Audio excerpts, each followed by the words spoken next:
We have traveling basketball teams, so we compete all across the country on a very high competitive level on shoe circuits. And so we're very highly competitive, and we like to get our players in front of college coaches. Like, that's our basketball goal, is to get them exposure and get them college scholarships and get their education paid for if that's what they want to do. But at the end of the day, basketball is just an avenue for us to reach them with the gospel. Okay, so if I'm doing the math right here, that's 5 kids, is that right? That's correct. Okay, pray for us. Yeah, I just said one. Wow.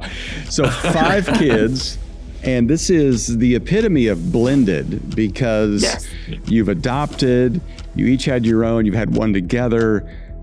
For our blended families out there, which is becoming way more the norm than it used to be. In fact, most of our listeners have had some sort of experience with blending a family. What have you learned? What do you wish you would have known? And how has the Lord helped you in this? Hey, welcome to Simple Faith. I'm your host, Rusty George. So glad that you're with us as we wrap up our marriage series, Making Marriage Simple. If you have missed any of this 6-part series, make sure that you go back and listen to the other 5 parts. You don't have to listen to them in order, but I want to make sure that you're able to hear all the content, because we just had some great stuff from Michael Jr. and Ebony to Ted Cunningham, just incredible people that have stopped by the podcast and lent their wisdom to us. Today, we get to wrap it up with a couple you probably haven't heard of, and I just recently met them, but they're a couple that have blended a family and are doing incredible ministry through basketball. And we talk about, how do you move from blended to blessing? You know, the stats are that many, many families in our communities are blended families. They're bringing in kids from previous relationships or other marriages, and they're putting these families together, hoping for the best. But let's be honest, it's not always the Brady Bunch. So how do we do this in a way that not only is a blessing, but honors God in the process? Well, our guests today, Teejay and Britney, have great content for us as they talk about their own journey in grace and faith, and also how it blessed their family as well. So grateful to have them with us. And if you want, check us out on YouTube, and you can watch these podcasts as well. Here's my conversation with Teejay and Britney as we talk about moving from blended to blessed.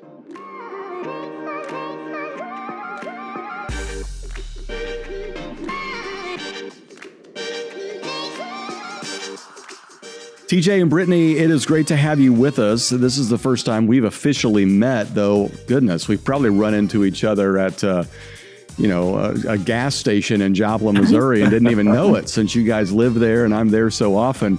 So for our listeners that don't know you, tell us a little bit about yourselves. My name is Teejay Britton. I'm originally from Poplar Bluff, Missouri. We live in Joplin, Missouri now. This is my beautiful wife, Britney. She's from Carthage, Missouri.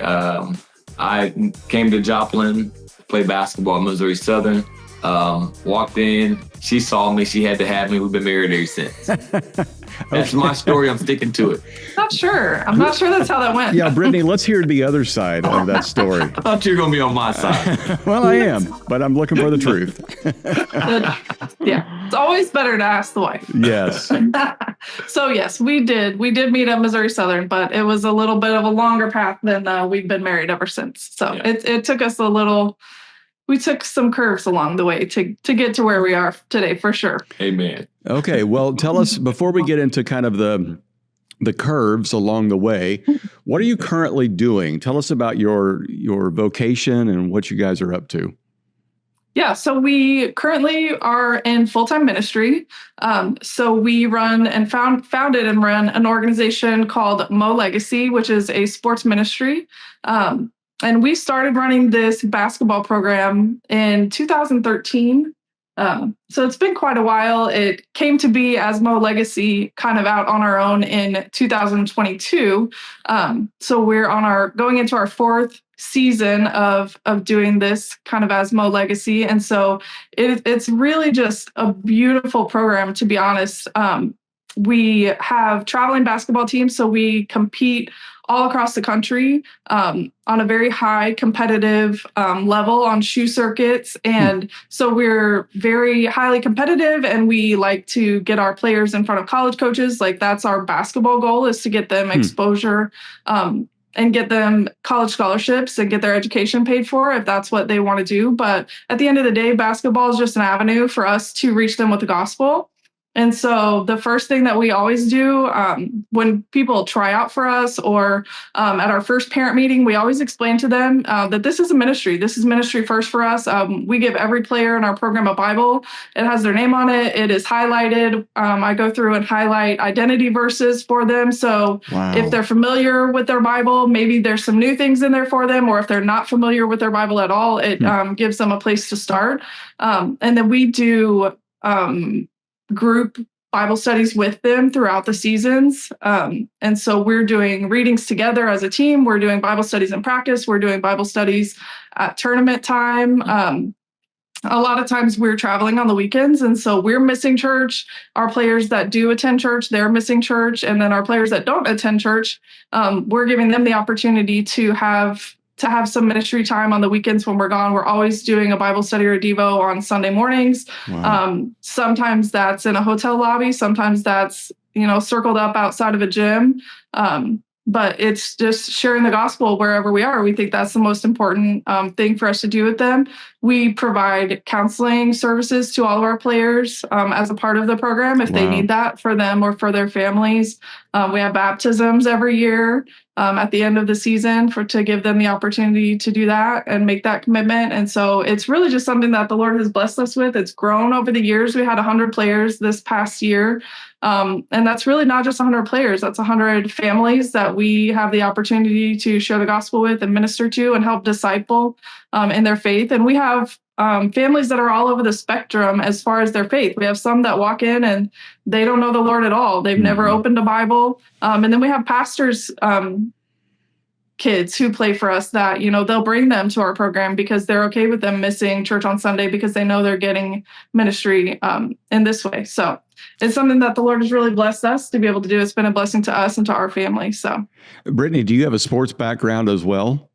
Not at all. Seriously, because you talk like you're an athlete as well. Okay. No, I picked up a little bit. I had nothing to do with sports before I met TJ, honestly. I was in band and color guard in high school, so I was at football games and things like that, but never really paying attention. I played before TJ, the seasons before TJ came to Southern, I played, I was a music education major, and so I played in the pep band at basketball games, and then once I was done with that, I kind of started taking pictures at the games and started getting into photography a little bit, which is how we met. I was taking pictures of them at, his games. Of you, exactly, right, TJ? So I will say that was a long time ago. We've been together almost 18 years. So I've learned a little bit about basketball along the way, but you might hear me say some things in the stands and I still have no idea what I'm talking about. So, so is this, if I understand this right, this is a little bit like AAU, is that right?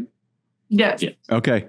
That is a fantastic idea. I didn't know anything about this. It does seem like Joplin, for some reason or another, houses a lot of nonprofit kind of parachurch organizations that do ministry like this. And I had not heard of this one. What a great idea and such a great need as well. So I love this. So tell us a little bit about the curves on the road leading up to this. Tell us about your family. Tell us about your marriage. And this is a marriage series that we're in right now. You guys are wrapping up this series, and we're so grateful for that. But tell us a little bit about your journey as a married couple. Do you want me to go in and then you can? I'll clear it up. You can clear it up. Clean it up. That's okay, pretty go standard, ahead. yeah. So me and Britney started dating in college, going into my senior year. And, Britney, I grew up in church. I come from a family full of pastors and preachers. My mom's in ministry and my dad's in ministry. I got a lot of uncles that are pastors and things like that. So I grew up in church. And it was back then when church was almost every day. You had choir rehearsal on Tuesdays, we had Bible study on Wednesdays, prayer on Thursday, rehearsal again on Saturday. I mean, we had Sunday evening, Sunday night services and things like that. So I grew up in church, and Britney grew up different. She didn't grow up in church. Actually, at this point, when we started dating, she was atheist. And so I remember one time, I love sharing this story because it just shares our heart that I had wrecked my car, I believe. And so I needed to ride home to have my son's birthday party. And she said, I will go. And I said, no problem. I said, but we normally go to church on Sundays. And I said, but no problem. We can sit in the back. And so she takes me to Poplar Bluff. She meets my family. At this time, we're dating. We're not officially boyfriend and girlfriend, I don't believe. And my mom is very Holy Spirit led. Like my mom is very just loving, this mother hen, caring. But my mom is a prayer warrior. I mean, she's praying. If it's 24 hours in a day, she's probably praying 19 of them and sleep the other. I mean, my mom is one of those. And so she taught me a lot. And we'll go into that story probably a little later. And so I remember going home and we were playing, and Brittany was there and she had her camera. She's taking pictures of the birthday party. And I walked in to go in the house to grab a drink. My mom looked at me and she goes, now, what's her name again? I said, Brittany. And she looked at me and she said, that one's different. And when she said that, I hadn't told my family that she was atheist. I just said, oh, okay, Mom. She goes, that one's going to be around for a while. And my mom has never said that to any girl I've dated or talked to. They've always kind of been like, okay, whatever, but that one, it was just different. And so I remember going to the house thinking like, that stood out to me. I'm thinking like, man, maybe she can sense that she's not Christian. Maybe she can sense that. And so, the day goes on and the next day we go to church. And so at this time, Brittany's very tough, very straightforward, hardened. There you go. That's a good word. And so we go to church and we're sitting in the back and praise and worship go and God's really moving. And my uncle, Bishop Ronnie Webb, he's preaching. And when he gets done, he does an altar call. But I remember like when he's preaching, she reached out and kind of put her hand on my hand. And I don't think we really held hands before this. I can't really recall. I remember kind of like looking over and her eyes were really watery. And I'm thinking in my head, like, oh man, like, like this isn't good, And she just so I kind of like just held her hand a little bit, didn't think nothing of it. And so we got out of there and we left. And so it's a 4-hour ride back to Joplin. And so I said, hey, you want to talk about church? He goes, no. And we're just driving. So it's a quiet ride going back to Joplin. So we didn't necessarily bring it up a whole lot. I don't remember. And so a few weeks later, maybe we end up going back. And then she said, I'll go. So we go back and we go to church again. And this time was different. Do you want to go ahead and share the rest of it? Yeah. He got it mostly right. He might have mixed up a couple details, but he got it mostly right. So the second time that the first time that we went, it was not a little bit of watery eyes. I bawled the entire service and I was angry because I did not understand why I was crying. Like, I'm just not who I was as a person. I'm not an emotional person at all.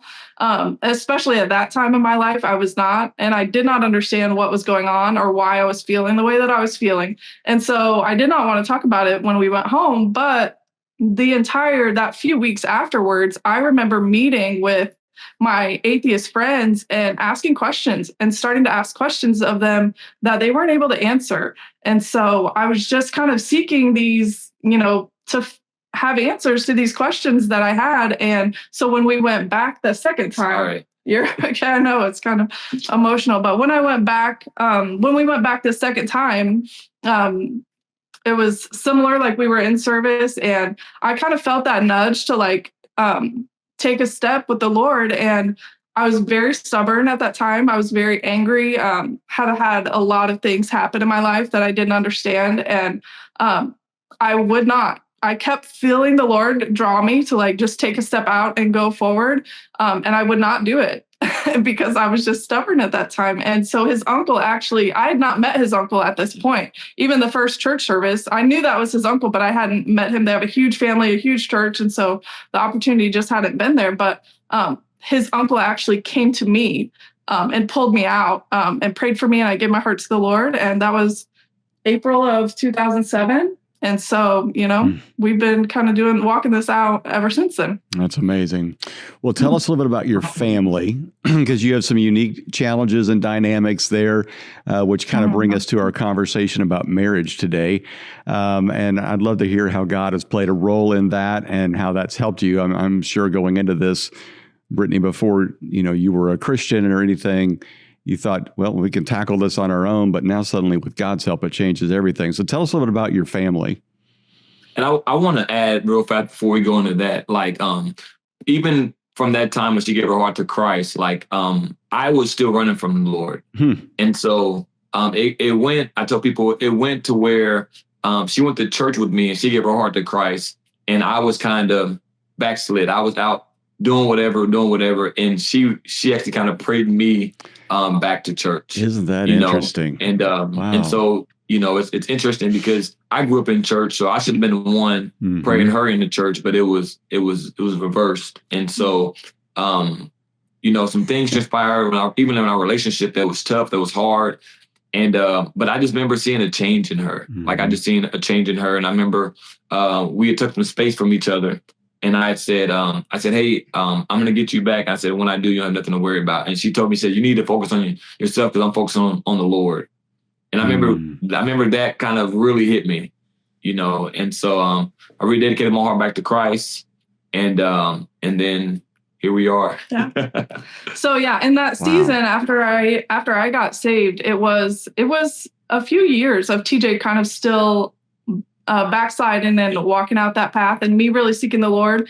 The difficult part, I think, about that was that church was the only church I knew. I didn't have a church family here. I didn't have church friends here in the Joplin area. That was just not my community. And so I spent the next several years driving to Poplar Bluff every weekend to go to church. So 4-hour drive. He's still playing basketball at Missouri Southern.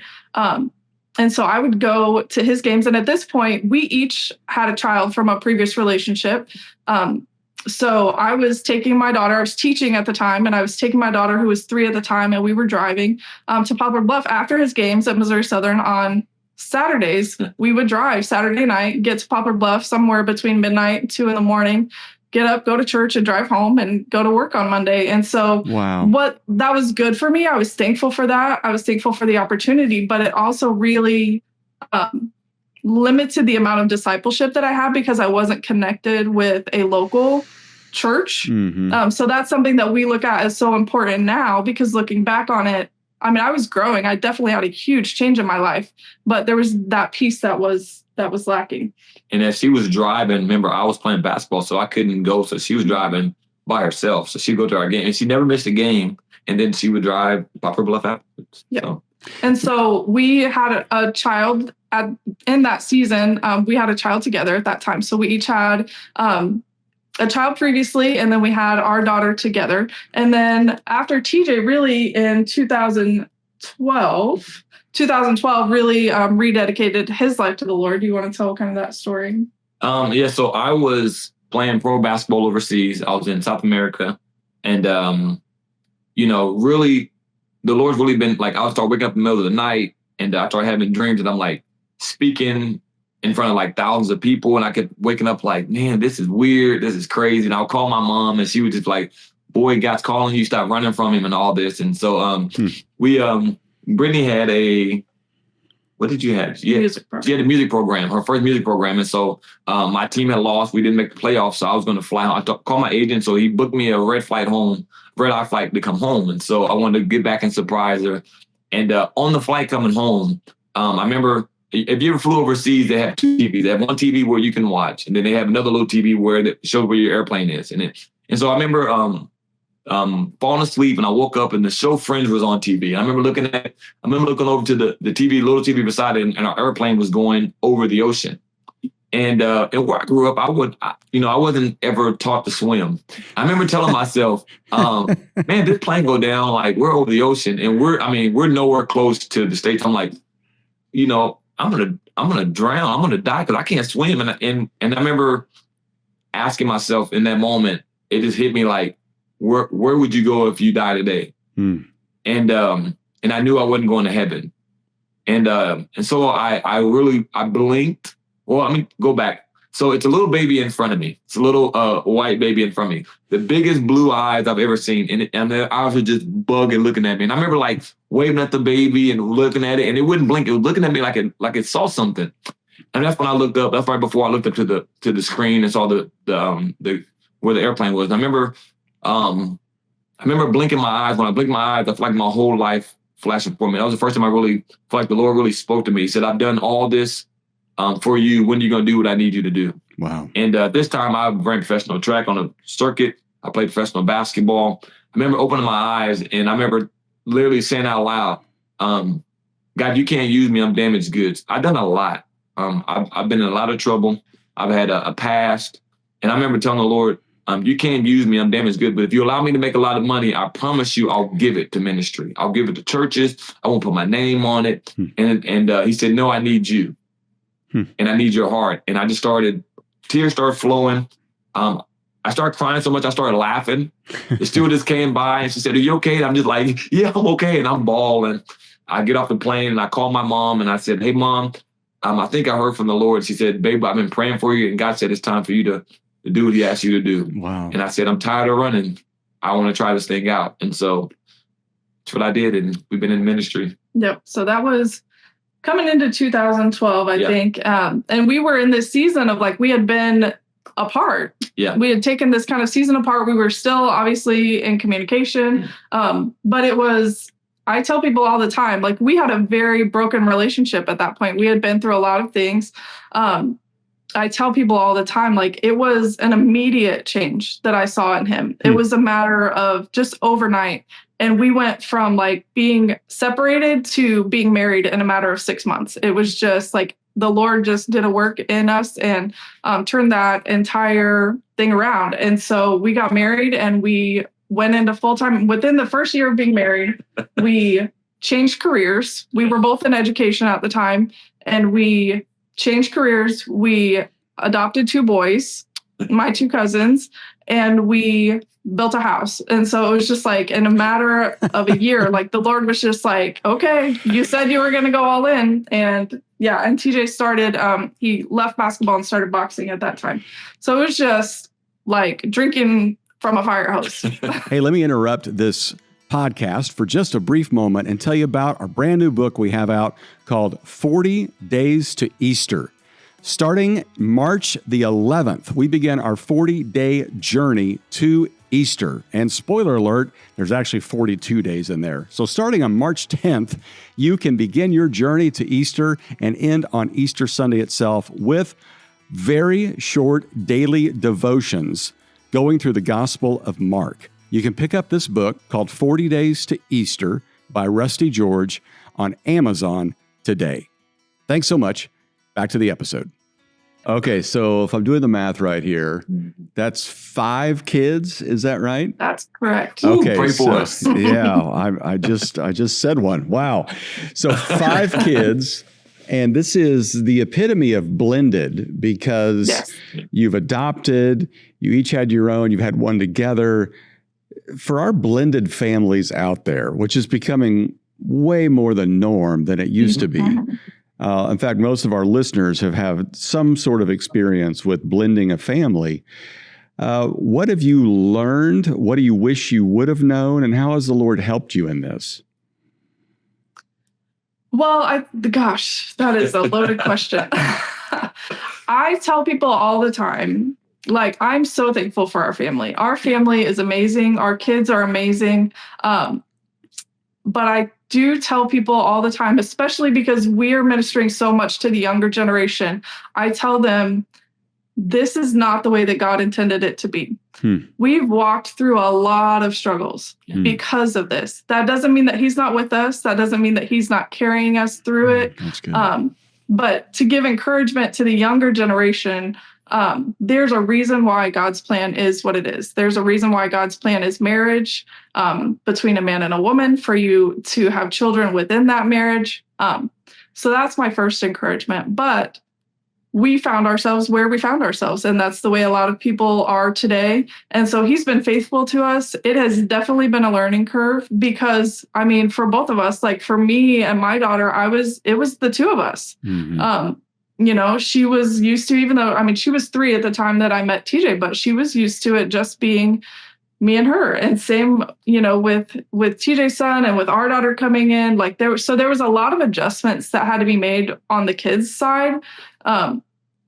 As we started adding pieces to the puzzle, there's a lot of adjustments that have to be made as parents when you're coming in to a marriage, already having children, having different parenting styles. There's a lot of things that we have to get on the same page about. And so the Lord has worked that out in us. But then you're also especially in adoption and, split families, there's just trauma. There's things that people have to deal with, and you could have the best relationships with your co-parents. And there's still just things that have to be dealt with. And so we've walked through all of that. And I'd say we've walked through it a lot because we do have kids from all different situations. We actually had a family meeting with our kids not that long ago. Yeah. And our kids are older now. Like our oldest is 23, our youngest is 16. And so they're at that adult stage or entering adult stage of their life where they're starting to process, as adults, some of these things that they walk through as kids. And we just told them even a couple of weeks ago, like, you all have different situations. Like you all have okay, so two of you have split family households. One of you has both of your parents in the house. The other two, you have, adoptive parents, you have biological parents. Like there's just different seasons that you're walking through, and there's things that you have to deal with. And therapy and counseling has been the biggest blessing for them. That's one thing that we've always tried to and still do keep them involved in is with a good Christian therapist, someone we've always advocated for having someone in your corner who knows the scientific side of things, but also knows the biblical side of things and knows that. But the Lord has just been faithful to us through that and, seeking him first and keeping them constantly in front of them. And I won't say that it's always been easy. I won't say that there aren't still things that, they deal with because they do all have those intricate, difficult, sometimes relationships to navigate through. And we have 5 kids, so it's 5 different personalities, so it's interesting. I think one of the biggest things I want to encourage any couple to do, especially when you have a blended family, is communicate. Don't be afraid to have hard conversations. That's very, very important. Sometimes, and keeping a healthy environment for them. We're very picky who's around our kids. We're very picky where our kids stay and where they go. And we keep a safe environment around them the best that we can, and we know how to. But we don't argue in front of our kids. But we're okay with selling conflict in front of them. Yeah. The healthy way. We don't go run behind closed doors. We have a disagreement. We'll disagree in front of the kids, but then I want to show them as a man of God how to approach this conversation, and vice versa with my wife being a woman of God. But if it's some difficult thing, even if you say this, let's say Britney disciplines one of them and I would have done it differently, I'm not going to stop in and correct her. We don't do that. Now, when we get behind closed door, I may say, hey, I may do this, or hey, but we just don't do that. We have this saying is like, we're on the same team. Yeah. It's that united front that's so important. Let me ask you this. You mentioned communication. Everybody would say communication is important. But it's how we do it as far as, okay, I mean, this is a family. You're not sending out a weekly email of everything everybody needs to know.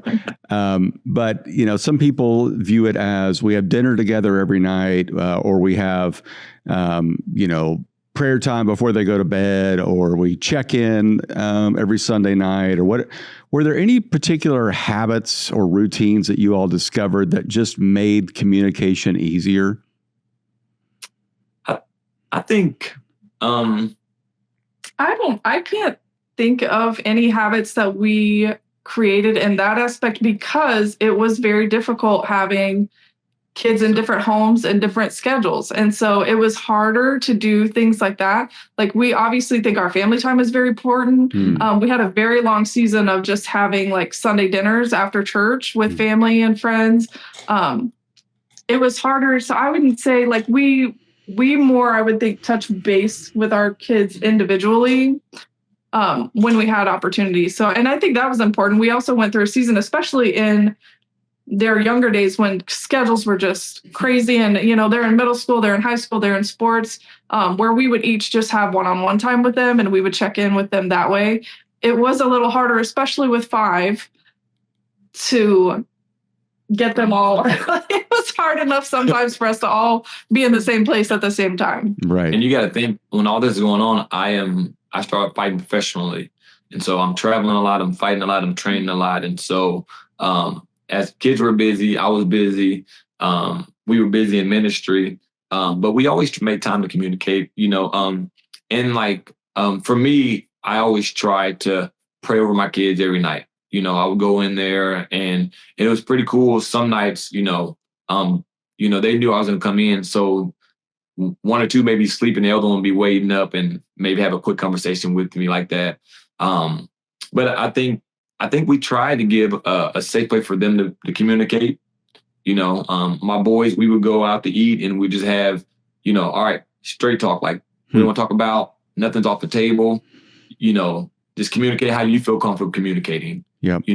And then with the girls, we have daddy-daughter time and things like that. The girls were different because the girls want their one-on-one time. They don't want to share with the other one. The boys, we could all go eat, go to the gym, go hang out. The girls want their time. And then mom done a lot as well. And so yeah, I think the biggest thing is having a safe place for them to feel comfortable. And again, with a blended family with so much going on and again, trauma, we had to be careful how you say things to a 12-year-old or 13-year-old because their brain can't process a whole lot. Mm-hmm. So you got to protect them as well. Yeah. That's also during this season of time, like it is never, I don't think since we built this house, shortly after we got married, we started building this house because we adopted the two boys. Now we've added more to the mix.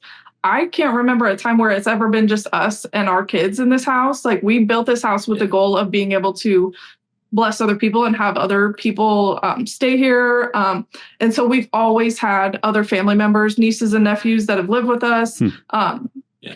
So they've always had a large community of people. So there's a lot of times that we would all just gravitate to the kitchen table. And at one time there were 10 of us here, in the house, and we were all just at the house, at the kitchen table, eating, talking over a meal. And that's when a lot of that discipleship, a lot of that just natural ministry was able to happen with them.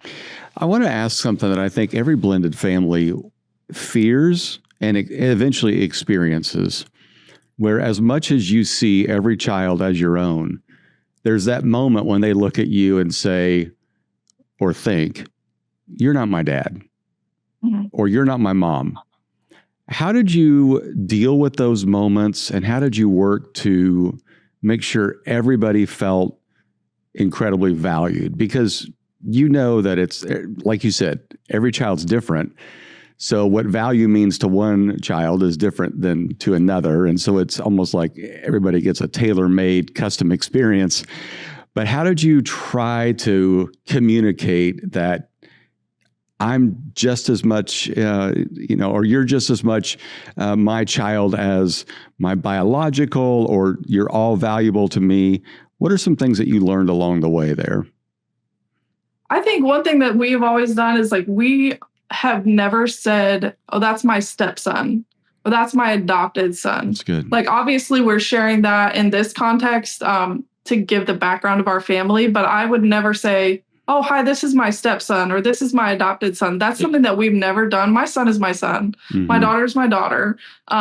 Now, even when, I've never asked TJ's son to call me mom. TJ's never asked, my daughter to call him dad. Or even when our boys moved in with us, we gave them the freedom. You can call whatever you feel comfortable with. And they did, over time. But that was not something we ever forced on them. But we also let them know, hey, you are my son. You are my daughter. That's not anything that we've ever made a difference for them.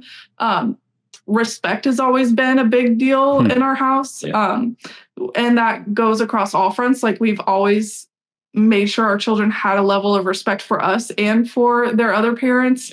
So I think we didn't really, I don't think that wasn't something that we struggled with. I would say so much, because I think that was just something that we navigated naturally. And I think that the kids pay attention to that. If you look at our blended family, we have, our daughter's mixed. My son is mixed. My oldest daughter, with Brittany, previous relationship, she's tall, blonde hair, blue eyes. My boys are Hispanic, and so. You look at us and you would think, but my blonde haired blue-eyed daughter is my daughter. Been around her since she's 3. It's just we've always We just don't like you again. Like Brittany said, when I introduce them, these are my kids. You know, it doesn't even sound right saying stepdaughter or adopted son. Like we just don't. I don't believe that anyways. I think you know when we got married, what's hers is mine, what's mine is mine. I mean, what mine's hers. You know, but the Bible says two become one. So therefore, that's mine as well. That's my responsibility as well. And as a man of the house, that's what I need to do. So I have to set the tempo as a man to make sure that they know, no, you guys we're a family. This is my wife. You guys are our kids. So let me ask this about your marriage then, because there's a lot of dynamics going on here. And certainly, certainly you had different opinions. And even in a traditional marriage, nuclear family, however you want to say it, there are different opinions on how to discipline or encourage or whatever it is. In your situation, you've got a lot of different styles going on. And how did you two maintain we're on the same team? You know, were there regular date nights? Was it, we're going to talk this out every night before bed, we're not going to go to bed angry? Did you have any little habits, practices, or rules that you kept to in order to keep your marriage tight so you had good teamwork dealing with all of the idiosyncrasies of 5 children?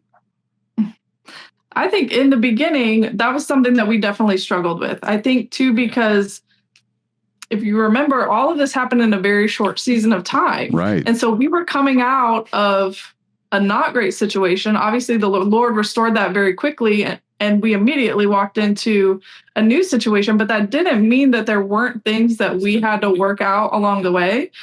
So even when we got married, I would say because we changed careers, because we brought 2 new children in the house, it was a lot of chaos in the beginning. And it was, again, we're dealing with children with trauma. We're dealing with kids that are struggling through things. But you're also dealing with homework. You're also dealing with, and our boys were in foster care for the first year that they were with us still. And so you're having to deal with case meetings and therapy and all of these things. And so a lot of days we were just passing each other. And I'm at home I'm working all day and I'm coming home at night and I'm with the kids and I'm exhausted dealing with this, and he's working all day and he's going to train in the evenings and he's doing all of these things and he's exhausted. And so it took us a couple of years, and it honestly took us a weekend of intensive therapy to get on the same page. We took a weekend and we just said, hey, we cannot live like this anymore. We gotta figure something out. And that was very helpful to get us back on the same page, to get us back in communication. And so moving forward from that, it was a lot of like, we've got to communicate as we go. We cannot let things build up. We've got to talk daily, and it can't just be about the tasks of the day. That really refocused us to like, okay, we've got all this going on. We took a season where we pulled our kids from everything. Like, okay, there's no sports, there's no extracurriculars happening right now. We've got to get our family unit on the same page, and we have to figure out who we are as a family and what's important to us.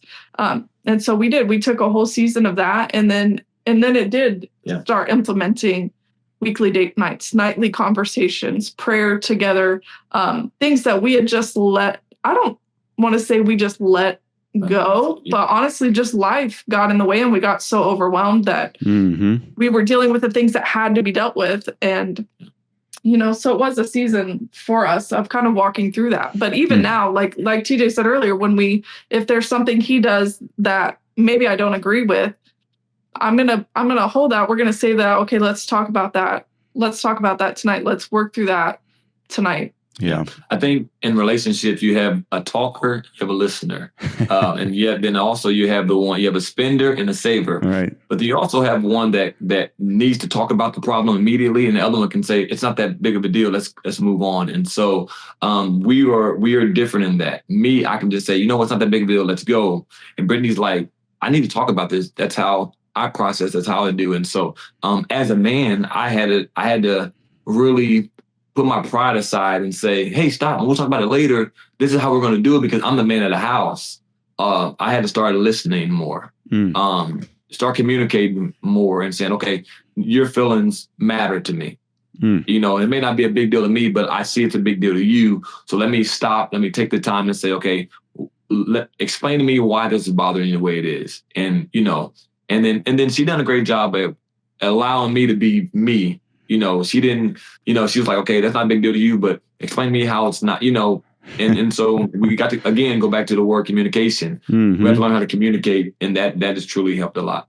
And I think that helps us too, to learn each other's intentions, because when we're judging someone, we're assuming to know why they're doing something. Like TJ could do something all day long, but when I assume to know why he did that, most of the time I'm putting that judgment on him because, well, if I was doing that, that's why I would be doing it. Right. And he would look at me and go, that's not why I did that at all. Right. Like I was thinking this, and it was something totally different, but I'm here angry and placing this huge judgment on him.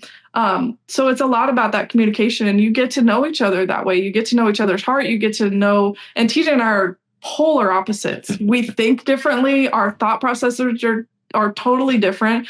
We can have the same task and we would get there.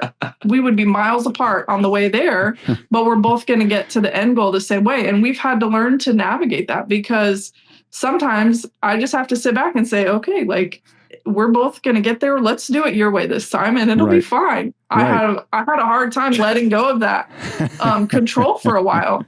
But that's just something that we've learned along the way.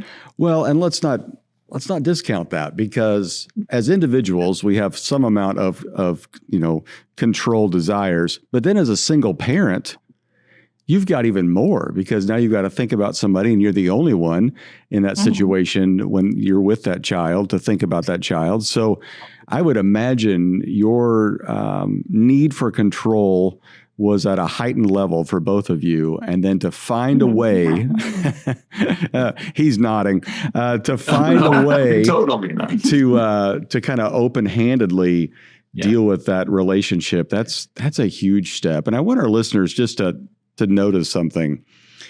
Here you are with a sports ministry. Here you are with a sports background, especially for you, TJ. And yet you pulled your kids out of all extracurriculars for a period of time. I think that says a lot to our listeners, because I think every parent out there that's living vicariously through their kids, thinking their child's going to be the next LeBron James, realizes that, or has to realize that, that's a very, very small percentage that actually make it into professional sports.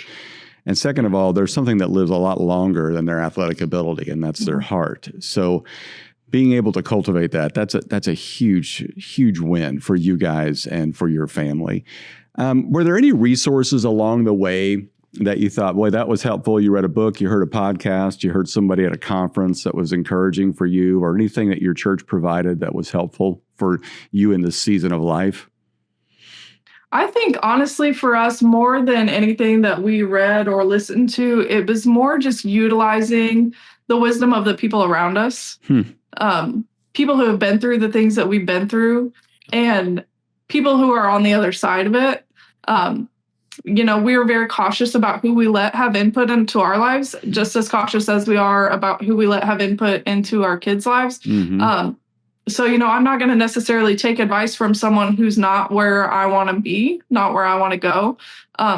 But for those people who were, our church leaders, our leaders at the ministry that we worked for, those types of people who had successful marriages. TJ's grandmother was always great about, you could sit down with her and she would just pour out wisdom and advice. But we just took advantage of the resources that we had and the people and relationships that we had built around us. That's great. Well, I know that, TJ, you've got a book out called Faith in Action. Yes. Tell us a little bit about what that book's about and where people can find it. So you can find them on Amazon, and it's a 52-week prayer journal. It's something that the Lord really put on my heart, and it's I love the ones you can do every day. But I want to make this very simple and make it to where everybody can do it, and honestly take away the excuses that I can't do it every day. I've done a few with some friends of mine that's an every day, and then I missed a day or two, whether I got sick or I was traveling or whatever, and I try to go back and catch up. But this is once a week, and it's gonna pour into you, impact you, but also stretch you a little bit. And then give you the opportunity to journal about it. So it's just 52 weeks of just really getting closer to the Lord. And so I'm really excited about it. And I can't wait for it get in and do kingdom work for us. That's awesome. So each week there's a scripture and there's like a journal prompting, and then there's like an activity that he would have you do, and then there's the journal section of it. So it's pretty cool. I'm excited about it. So for people wanting to find out more about your ministry and Mo Legacy, where can they find that out? Yeah, so everything is on our website at molegacy.com. You can see the heart behind our ministry, all of our schedule. We're traveling all over the country. We're in Dallas a lot. So, and then there's also, we are on Facebook, Twitter, Instagram. You can find us all over social media there too.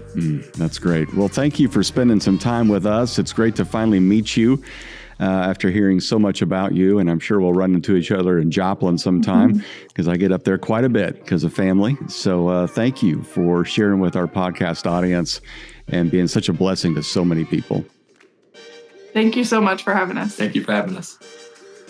Thank you to the Brittons joining us for this podcast. Check out TJ's new book. If you haven't subscribed to the show, make sure you do it now so you get all this new content that's coming out. And if you've missed any of the marriage series podcasts along the way, go check those out. Next week, we're back with brand new content. We dip our toe back in the leadership pond for a little bit. And I'm going to talk to a legendary pastor who has recently begun the process of retiring, a guy by the name of Cal Jernigan. His podcast was so great, we had to divide it up into 2 parts. There's just too much great stuff, and we want to make sure you can digest it all. So over the next 2 weeks, you're going to hear leadership gold from Cal Jernigan. Whether you're in ministry, hope to be in ministry, or just running a business, running a family, you're going to learn something from what Cal Jernigan has to say. So join us next week for brand new content on Simple Faith. And as always, keep it simple.